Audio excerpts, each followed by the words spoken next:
Biryani ready ஆகிடுச்சு. நல்லா ஒன்று போல் வெந்துருச்சு. இப்போ இதில் ப்ரெட்டு சேர்க்க போகிறோம். ப்ரெட்டை வந்து டோஸ்ட் பண்ணி வச்சுருக்கிறேன். பிரியாணியில் ப்ரெட்டு சேர்க்குறப்போ எல்லோரும் என்ன பண்ணுவாங்கன்னா, அதை கொஞ்சம் வானலியில் நெய் எண்ணெய் ஊற்றி அதை சாட்டே பண்ணுவாங்க.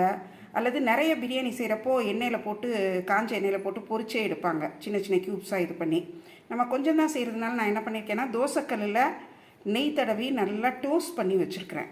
இதை வந்து சின்ன சின்ன க்யூப்ஸாக சதுரமாக கட் பண்ணி இந்த பிரியாணியில் சேர்த்துடலாம். இப்போ பாருங்கள், இந்த டோஸ்ட் பண்ண ப்ரெட்டை வந்து நல்லா சின்ன சின்ன ஸ்கொயராக கட் பண்ணி வச்சுட்டேன். இதை அப்படியே இந்த பிரியாணியில் போட்டு கலந்துடலாம். நல்லா கலந்துட்டோன்னா நல்லா க்ரன்ச்சியாக இருக்கும். சாப்பிட்றதுக்கு ரெடி ஆயிடுச்சு.